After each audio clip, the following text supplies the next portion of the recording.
Venezuela သမ္မတ Nicolas Maduro နဲ့ဇနီးကိုဖမ်းဆီးလိုက်တယ်လို့ American သမ္မတ Donald Trump ကကြေညာလိုက်ပါတယ်။အဲ့ဒီနောက်ဘုံကျဲတိုက်ခိုက်မှုတွေကိုဇက်တိုက်ပြင်းပြင်းထန်ထန်လုပ်ခဲ့ပါတယ်။ဒါဟာနေချင်းညချင်းဖြစ်လာတာတော့မဟုတ်ပါဘူး။ American ရဲ့ရေတပ်သင်္ဘောကြီးတွေ Venezuela နိုင်ငံအနီးမှာတက်ဆွဲနေရာယူတာတွေအရင်လုပ်ခဲ့ပါတယ်။ Venezuela ရေနံတင်သင်္ဘောတွေကိုဖမ်းဆီးသိမ်းပိုက်ခဲ့ပါတယ်။အဲ့ဒီနောက်မှာအခုလို Venezuela သမ္မတကိုဖမ်းဆီးခေါ်ဆောင်တဲ့အလုပ်ရထွက်ပေါ်လာတာပါ။အရင်တော့ကလည်းပနာမသမ္မတနိုရီယေဂါကိုသူ့နိုင်ငံနဲ့ဝင်ရောက်ဖမ်းဆီးခဲ့ပူပါတယ်။အီရတ်သမ္မတဆရန်ဟူစိန်ကိုလည်းဖမ်းဆီးခဲ့ပူပါတယ်။အခု Venezuela သမ္မတ Nicolas Maduro ကိုမူရစေဝါမှုခေါင်းစဉ်တက်ပြီးတော့ဖမ်းဆီးပါတယ်။ဒါပေမဲ့ဒီဆွဆွဲချက်ကိုဥရောပခေါင်းဆောင်တွေကိုယ်တိုင်ကသဘောမတူကြပါဘူး။ American ရဲ့မူရစေဝါတိုက်ဖျက်ရေးဌာန United States Drugs Enforcement Administration DEA ရဲ့မူရစေဝါရောင်းဝယ်ကုန်သွယ်မှုနဲ့ပတ်သက်တဲ့မှတ်တမ်းတွေထဲမှာသမ္မတမဒူရိုနဲ့ပတ်သက်တဲ့ဘာမှတ်တမ်းမှမရှိပါဘူး။မူရစေဝါရောင်းဝယ်မှုနဲ့ပတ်သက်တဲ့ကုလသမဂ္ဂရဲ့ဘယ်အစီရင်ခံစာထဲမှာမှမဒူရိုရဲ့မူရစေဝါကုန်သွယ်မှုမှတ်တမ်းဆိုတာမျိုးမပါဝင်ပါဘူး။ American ကိုမူရစေဝါတင်သွင်းလို့ဆိုတာဟာအကြောင်းပြချက်တက်မျှတာဖြစ်ပါတယ်။ American ကိုတင်သွင်းနေတဲ့မူရစေဝါတွေထဲမှာကိုကင်းဟာကိုလံဘီယာနဲ့မက္ကဆီကိုကနေပြီးတော့ဝင်ပါတယ်။မူရစေဝါထုတ်လို့ရမှာအသုံးပြုတဲ့ဓာတုပစ္စည်းတွေကတော့တရုတ်နိုင်ငံတွေကနေမက္ကဆီကိုကိုဖျက်ပြီးတော့အမေရိကန်နိုင်ငံတွေကိုဝင်ပါတယ်။အဲ့ဒီနိုင်ငံတွေကိုပြစ်မှတ်မထားဘဲနဲ့ Venezuela ကိုမူရစေဝါအကြောင်းပြတိုက်ခိုက်တာပါ။မူရစေဝါမှုနဲ့ဖမ်းထားတဲ့ Honduras သမ္မတဟောင်း Juan Orlando Hernandez ဟာအမေရိကန်နိုင်ငံမှာအဖမ်းခံထားရပါတယ်။ကိုကင်းတန်ချိန်400အမေရိကန်နဲ့ခိုးသွင်းမှုမှာပါဝင်ပတ်သက်တဲ့အတွက်သူ့ကိုအမေရိကန်ကထောင်ဒဏ်45နှစ်ချမှတ်ထားခဲ့ပါတယ်။တန်ချိန်400ဆိုတာနည်းတဲ့ပမာဏမဟုတ်ပါဘူး။သူ့ကိုပြီးခဲ့တဲ့ဒီဇင်ဘာလဆန်းမှာပဲသမ္မတ Trump ကလွတ်ငြိမ်းချမ်းသာခွင့်ပေးပစ်လိုက်ပါတယ်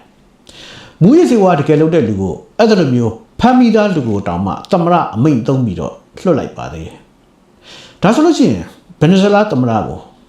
ဘာကြောင့်ဖမ်းတာပါလဲ။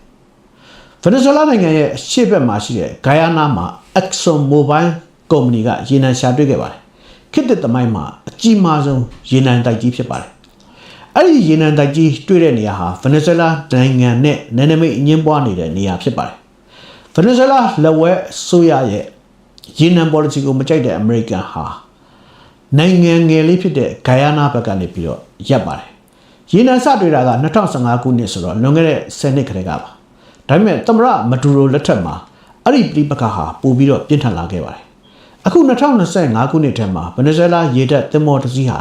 အဲ့ဒီရေနံတူးဖော်တဲ့နယ်နိမိတ်ထဲကိုဝင်ရောက်ခဲ့ပါတယ်။ Venezuela ဟာကမ္ဘာမှာရေနံအများဆုံးသိုလှောင်ထားနိုင်တဲ့နိုင်ငံဖြစ်ပါတယ်။ကမ္ဘာမှာနံပါတ်1ပါ။ Saudi Arabia ထက်လည်းပိုများပါတယ်။ Russia ထက်လည်းပိုများပါတယ်။ American ထက်လည်းပိုများပါတယ်။ဒါဟာအလွန်တည်ကြကျင်စရာအဖို့ထိုက်ရတနာဖြစ်ပါတယ်။အရင်တော့က Venezuela မှာ American အလိုကျအစိုးရတက်ခဲ့ပူပါတယ်။အဲ့ဒီတော့က Venezuela ရဲ့ရေနံကို American ကထိန်းချုပ်ထားနိုင်ခဲ့ပါတယ်။အဲ့ဒီနောက် Socialist သမ္မတ Hugo Chavez အာဏာရလာတော့ရေနံကိုပြည်သူပိုင်ကုမ္ပဏီကထိန်းချုပ်ပစ်လိုက်ပါတယ်။ရေနံကနေရတဲ့ငွေကိုလူမှုတပ်တာချောင်ချီရဲ့အစီအစဉ်တွေမှာအသုံးပြုပါတယ်။ Venezuela စင်ရသားပြည်သူတွေအများပြားဟာရေနံကရတဲ့ဝင်ငွေကိုသုံးစွဲခွင့်ရခဲ့ပါတယ်။ Hugo Chavez လက်ထက်ကစပြီးတော့ Venezuela ဟာ American ရဲ့အတိုက်ခံနိုင်ငံဖြစ်လာပါတယ်။ Hugo Chavez ဟာတရုတ် Russia ကျူးဘားတို့နဲ့မဟာမိတ်ဖွဲ့ပါတယ်။ Hugo Chavez ကို American ကအကြိမ်ကြိမ်လှုပ်ကြံပါတယ်။ဒါပေမဲ့မအောင်မြင်ပါဘူး။2002ခုနှစ်မှာ American ရဲ့ထောက်ပံ့ကူညီမှုနဲ့ Hugo Chavez ကိုဖြုတ်ချအာဏာသိမ်းပါတယ်။ Hugo Chavez ကိုဖမ်းထားပြီးပါပြီ။အောင်မြင်လူဖြစ်သွားခဲ့ပေမဲ့ Hugo Chavez ကိုထောက်ခံသူလယ်သမားအလုပ်သမားတွေကသမ္မတအိမ်တော် Miraflores ကိုပြန်ဝိုင်းခဲ့ပြီးတော့အာဏာသိမ်းမှုပျက်စီးသွားခဲ့ပြန်ပါတယ်။ Hugo Chavez တိတ်ဆုံးပြီးတဲ့နောက်မှာ Venezuela ရဲ့စီးပွားရေးလူမှုရေးနိုင်ငံရေးဟာယိုယွင်းလာပါတယ်။ American ရဲ့စီးပွားရေးပိတ်ဆို့မှုကို Venezuela မှာအပြင်းထန်ဆုံးပြုလုပ်ခဲ့ပါတယ်။ Venezuela ရဲ့စီးပွားရေးပိတ်ဆို့မှုကြောင့်80%ထိကျုံသွားခဲ့ပါတယ်။ Socialist စီးပွားရေးစနစ်ဟာမအောင်မြင်နိုင်ဘူးလို့သက်သေပြဖို့အတွက်အဲ့ဒါလိုပြင်းထန်ပိတ်ဆို့အရေးယူမှုလုပ်ခဲ့တာပါ။ Venezuela နိုင်ငံရဲ့နိုင်ငံရေးစနစ်ဟာလည်း American အတွက်မနစ်သက်စရာနိုင်ငံရေးစနစ်ဖြစ်ပါတယ်။ Venezuela အာဏာရပါတီဟာကွန်မြူနစ်ဝါဒကို ယုံကြည်တဲ့ပါတီဖြစ်ပါတယ်အစိုးရဟာဆိုရှယ်လစ်အစိုးရပါအခြေခံဥပဒေဟာဆိုရှယ်လစ်အခြေခံဥပဒေပါဒါပေမဲ့ဗင်နီဇွဲလားရဲ့နိုင်ငံရေးစနစ်ဟာပါတီစုံဒီမိုကရေစီစနစ်ပါအမေရိကန်ကအရေးရှင်အခြေခံဥပဒေရေးဆွဲပြီးတော့အရေးရှင်စနစ်နဲ့ပါတီစုံဒီမိုကရေစီစနစ်နဲ့အုပ်ချုပ်လို့ရရင်ဆိုရှယ်လစ်နိုင်ငံကိုလည်းဆိုရှယ်လစ်အခြေခံဥပဒေနဲ့ပါတီစုံဒီမိုကရေစီစနစ်နဲ့အုပ်ချုပ်လို့ရမယ်ဆိုပြီးတော့အကောင့်ထဲပေါ်နေတဲ့နိုင်ငံတစ်နိုင်ငံမှာပါတီစုံဒီမိုကရေစီဆိုရှယ်လစ်စနစ်ပါဆိုရှယ်လစ်စနစ်ကိုပါတီစုံဒီမိုကရေစီဘောင်ထဲကနေအကောင့်ထဲပေါ်လို့ရတယ်ဆိုတာဟာကူးဆက်စေတတ်တဲ့ဗိုင်းရပ်စ်တစ်မျိုးလိုအရေးရှင်စနစ်ကိုချိန်ချောက်လာနိုင်တယ်လို့အမေရိကန်ကယူဆပါတယ်။အဲဒါကြောင့်ဆိုရှယ်လစ်စနစ်ကိုပါတီစုံဘောင်ထဲကနေအကောင့်ထဲပေါ်ဖို့ပထမဆုံးစ조사ခဲ့မှုတဲ့ချီလီသမ္မတအာယန်ဒေးကိုအမေရိကန်အကူအညီနဲ့ဖြုတ်ချအာဏာသိမ်းခဲ့မှုပါတယ်။အာဏာရှင်သမ္မတပီနိုချေကအဲ့ဒီတော့ကတော့စစ်ဗိုလ်ပေါ့လေစစ်ဗိုလ်ပီနိုချေကအာဏာသိမ်းပြီးတော့ချီလီအရွေးကောက်ခံသမ္မတအာယန်ဒေးကိုတပ်ဖြတ်ရမှာအမေရိကန်ကကူညီထောက်ပံ့ခဲ့တယ်ဆိုတာတမိုင်းမှာလူတိုင်းသိပြီးသားအဖြစ်အပျက်တစ်ခုပါအမေရိကန်ရဲ့တစ်ဖက်ကမှာဗင်နီဇွဲလားလိုဆိုရှယ်လစ်နိုင်ငံတနိုင်ငံရှိနေတာဟာအမေရိကန်အတွက်တော့မျက်စိစပပွင့်စူးစရာအဖြစ်အပျက်ပါရင်းနှံဆိုရှယ်လစ်စနစ်တွေဟာဗင်နီဇွဲလားကိုအမေရိကန်ကအမြဲလိုရန်ရှာနေတဲ့ပြဿနာတွေပါဒါပေမဲ့လက်တလောမှာအဲ့ဒီထဲအရေးကြီးတဲ့အဖြစ်အပျက်တွေရှိပါသေးတယ်ပထဝီနိုင်ငံရေးပြဿနာပါပထဝီနိုင်ငံရေးပြဿနာတွေဟာကျန်တဲ့ပြဿနာတွေထက်ပိုကြီးပါတယ်ပြီးခဲ့တဲ့နှစ်2024ခုနှစ်မတ်လမှာရုရှားနဲ့ကျူးဘားစစ်ရေးပူးပေါင်းဆောင်ရွက်ရေးသဘောတူစာချုပ်အသစ်ချုပ်ခဲ့ပါတယ်အဲ့ဒါလိုစာချုပ်ချုပ်ပြီးတဲ့နောက်ပြီးခဲ့တဲ့2024ခုနှစ်ဇွန်လမှာရုရှားရဲ့မစ်ဇိုင်းတုံးတပ်ဆင်ထားတဲ့ရေငုပ်သင်္ဘောနဲ့ရုရှားရေတပ်သင်္ဘောတွေကိုကျူးဘားရေပြင်မှာမြင်တွေ့ခဲ့ရပါတယ်ကျူးဘားဆိုတာအမေရိကန်နဲ့ကပ်ရက်ပါဗင်နီဇွဲလားထက်တောင်မှပိုနီးပါတယ်ကျူးဘားဟာအမေရိကန်ပြည်ထောင်စုဖလော်ရီဒါပြည်နယ်နဲ့မိုင်90ပဲဝေးပါတယ်ဒါနဲ့ပတ်သက်ပြီးတော့ရုရှားကရှင်းရှင်းပဲပြောပါတယ်ယူကရိန်းမှာမင်းတို့လုပ်တယ်လို့ငါတို့ကပြန်လုပ်တာလို့ပြောင်းဖွင့်ပြောပါတယ်ယူကရိန်းမှာမင်းတို့ကတာဝေးပြစ်မစ်ဇိုင်းတွေလာပြီးတော့စကန်ချဆောက်လုပ်လို့ရတယ်ဆိုလို့ရှိရင်ငါတို့ကရောမင်းတို့နေဆက်မှာမစ်ဇိုင်းတုံးတက်ရေငုပ်သင်္ဘောတွေရေတပ်သင်္ဘောတွေဘာလို့ချလို့မရရမှာလဲလို့ပြောပါတယ်အဲ့ဒီနောက်2လအကြာမှာအမေရိကန်ရေတပ်သင်္ဘောတွေဟာဗင်နီဇွဲလားနဲ့ကျူးဘားကြားကကရစ်ဗီယန်ပင်လယ်ရေပြင်မှာရောက်လာပါတယ်အဲ့ဒါကိုတိုက်ဆိုင်တယ်လို့ဆိုလို့ရပါမလားဒါဟာနှစ်ပေါင်း30အတွင်းအမေရိကန်ရေတပ်ရဲ့အင်အားအကြီးမားဆုံးအင်အားပြနေရာချထားမှုဖြစ်ပါတယ်ရေနံလိုချင်တဲ့ဆန္ဒဗင်နီဇွဲလားဆိုရှယ်လစ်စနစ်ကိုမနစ်သက်မှုတွေထက်ပထဝီနိုင်ငံရေးအကြောင်းကနံပါတ်1လို့စီးပွားရေးပညာရှင်နဲ့အမေရိကန်နိုင်ငံရေးမူဝါဒကိုဝေဖန်သုံးသပ်သူဂျက်ဖရီဆက်ကဆိုပါတယ်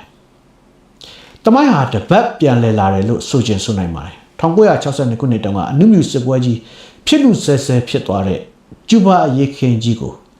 မှတ်မိကြပါသေးလားဗျာတော်တော်များများကကြားဘူးကြမှာဖြစ်ပေမဲ့အတွင်းကြဖြစ်ရတွေကိုသိတဲ့သူကတိတ်မများလာပါဘူးအဲ့ဒါကြောင့်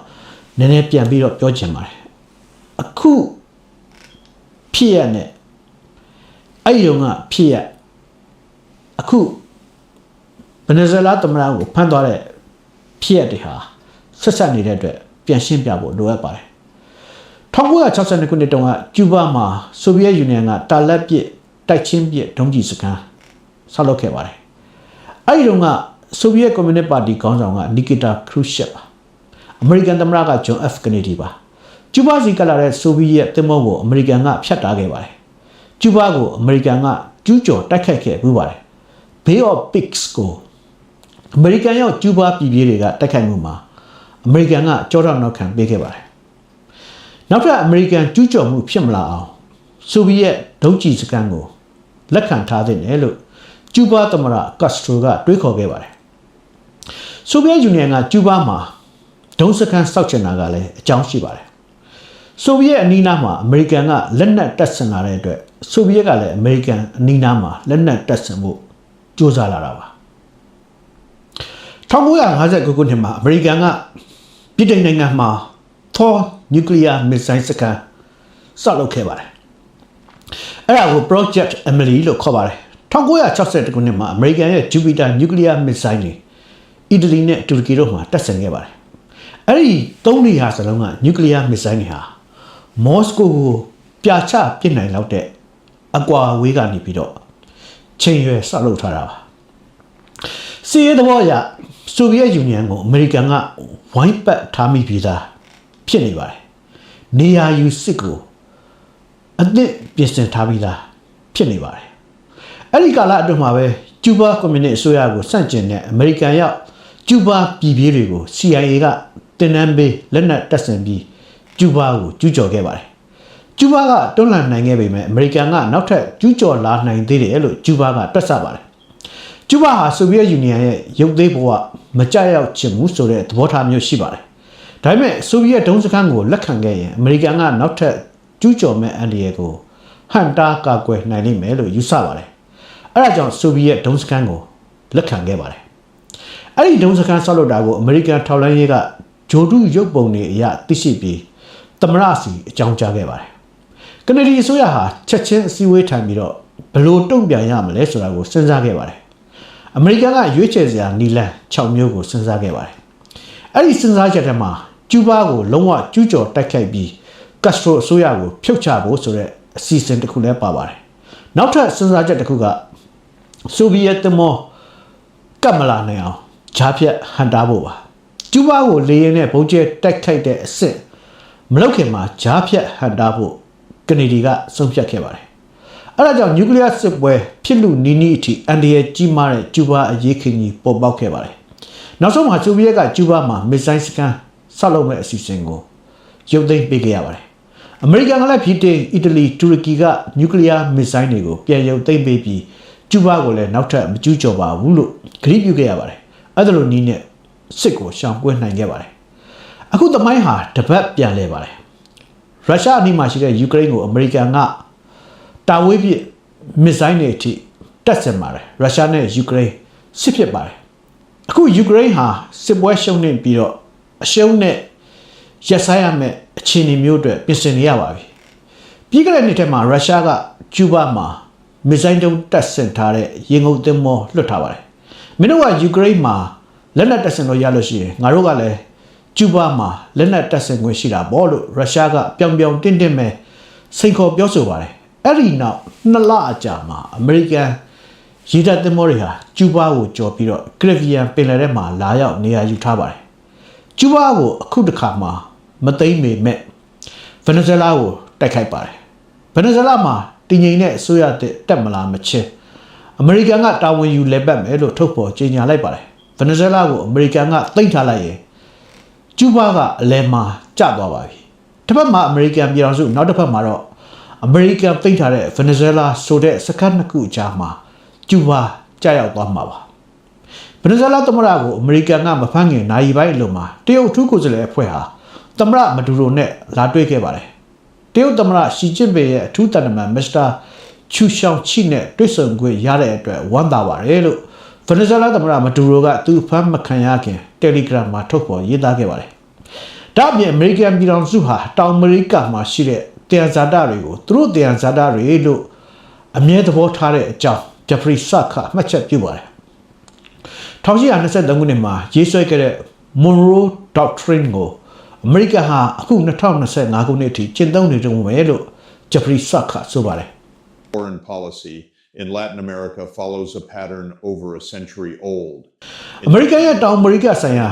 နိုင်ငံခြားရေး policy ကိုရာစုနှစ်နဲ့ချီပြီးတော့ပြန်ကြည့်ပါ1903ခုနှစ်မှာပနာမာနဲ့ကိုလံဘီယာချိတ်ဆက်တဲ့ပနာမာတူးမြောင်းဖောက်လုပ်ပြီးတော့အဲ့ဒီတူးမြောင်းကိုအမေရိကန်ကထိတ်ချုပ်ခဲ့ပါတယ်1954ခုနှစ်ဂွါတီမာလာနိုင်ငံရဲ့ဒီမိုကရေစီနှီးကျအရွေးကောက်ခံအစိုးရကို CIA ကဖြုတ်ချခဲ့ပါတယ်။ဘာကြောင့်ဖြုတ်တယ်လဲဆိုတော့အမေရိကန်တစ်သီးကုမ္ပဏီရဲ့မြေကိုသိမ်းပြီးသူ့ပြည်သူတွေအတွက်မြေယာဝေချမ်းရေးလုပ်လို့ဖြုတ်ချခဲ့တာပါ။1983ခုနှစ်မှာဆာဗေဒိုအာယန်ဒေးကိုဖြုတ်ချခဲ့ပါတယ်။အာနာသိန်းနဲ့ပီနိုချေကိုအမေရိကန်ကအကူအညီပေးထောက်ခံခဲ့ပါတယ်။အဲ့ဒါဟာစောစောပိုင်းတုန်းကပြောခဲ့တယ်လို့ဆိုရှယ်လစ်စနစ်ကိုပါတီစုံနည်းနဲ့ထူထောင်ဖို့ကြိုးစားတဲ့အပြစ်မှာ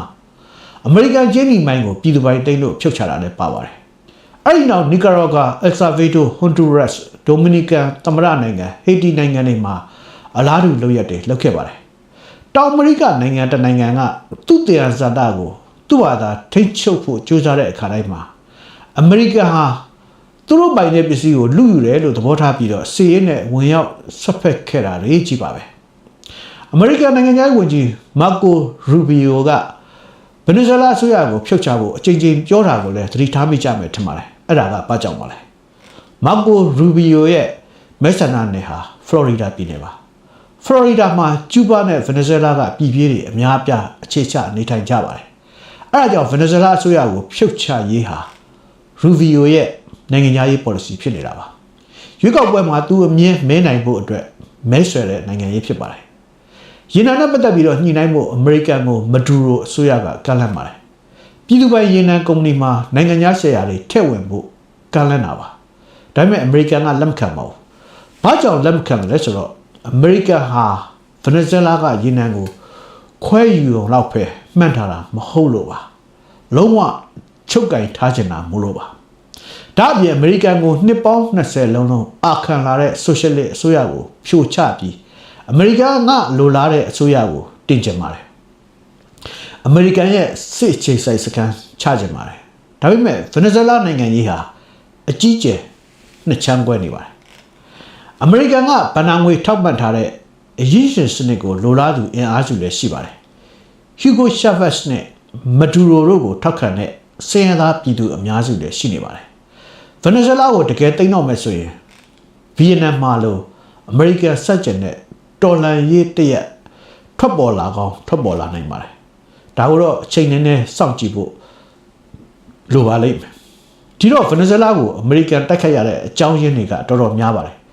အရေးကြီးဆုံးနံပါတ်1ကပထဝီနိုင်ငံရေးပါနံပါတ်2ကရေနံပါနံပါတ်3ကတော့ဗင်နီဇွဲလားဆိုရှယ်လစ်စနစ်ပါနံပါတ်4ကအမေရိကန်ရွေးကောက်ပွဲအတွက်မဲဆွယ်တဲ့နိုင်ငံရေးပါအဲ့ဒါတွေကတကယ်အကြောင်းရင်းတွေပါမူရစ်စေဝါတို့လူ့ခွင့်ရေးတို့ဒီမိုကရေစီတို့နိုင်ငံတကာဥပဒေတို့ဆိုတာတွေကဝါဒဖြန့်ချီရေး propaganda တွေမျှတာဖြစ်ပါတယ်ထူးခြားတာကဗင်နီဇွဲလားကိုအမေရိကန်ကတကယ်ဝင်တိုက်တဲ့အခါမှာရုရှားကရောတရုတ်ကပါလက်ပိုက်ကြည့်နေကြတဲ့အဖြစ်ပါယူကရိန်းကနေငါတို့ပြန်ဆုတ်ပေးမယ်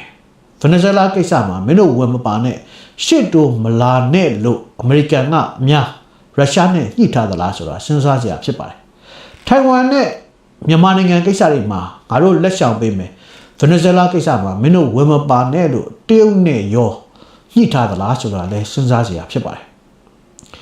နိုင်ငံတိုင်းဟာကိုယ်အကျိုးကိုပဲကြည့်နေကြပါတယ်ရုရှားဟာအခုဆိုရင်ကွန်မြူနစ်နိုင်ငံမဟုတ်တော့ပါဘူးဒါပေမဲ့တေချာတာကတော့အမေရိကန်ရဲ့ရန်သူတော်ဖြစ်နေတော့မှာပဲတရုတ်ဟာကွန်မြူနစ်နိုင်ငံလားအရေးရှင်နိုင်ငံလားဆိုတာတကမ္ဘာလုံးကခွဲခြားမရနိုင်တဲ့အနေအထားမျိုးရှိနေပါတယ်ဒါပေမဲ့ကွန်မြူနစ်ပါတီအာဏာရနေပါတယ်အမေရိကန်ရဲ့ရန်သူတော်နံပါတ်1ဆိုတာလည်းသိကြပါတယ်နောက်ထပ်သိကြတာတစ်ခုကတော့အင်အားကြီးစူပါပါဝါတွေနဲ့အင်ဂျီဂျီဖြစ်ရတာဟာကောင်းကျိုးလည်းရှိနိုင်တယ်လို့စိုးကျိုးကြရောက်နိုင်တဲ့အန်ဒီယေကလည်းသိကြီးတယ်ဆိုတဲ့အချက်ပါရုရှားနဲ့အင်ဂျီဂျီဖြစ်တဲ့ယူကရိန်းဟာပြကျခဲ့ရပါပြီအမေရိကန်နဲ့အင်ဂျီဂျီဖြစ်တဲ့ဗင်နီဇွဲလားဟာအခုပညာပေးခံနေရပါပြီဗင်နီဇွဲလားတနိုင်ငံတည်းကိုရည်ရွယ်တာမဟုတ်ပဲလက်ဝဲအားကောင်းတဲ့တောင်အမေရိကတိုက်တစ်ခုလုံးကိုနမူနာပြပညာပေးလိုက်တာဖြစ်ပုံရပါတယ်တရုတ်နဲ့အိမ်နီးချင်းဖြစ်တဲ့မြန်မာနိုင်ငံဟာလည်းတရုတ်ကပေးတဲ့တောကတွေအခုဆိုလို့ရှိရင်တော်တော်ခံစားနေရပါပြီယူကရိန်းလိုဗင်နီဇွဲလားလိုမဖြစ်အောင်ဆိုရင်တော်လှန်ရေးအင်အားစုလို့ကိုခံယူထားကြသူတွေအားလုံးအလွန်စီးလုံးညီညွတ်နိုင်မှတော်ကာကြမှာဖြစ်ပါတယ်ခင်ဗျာ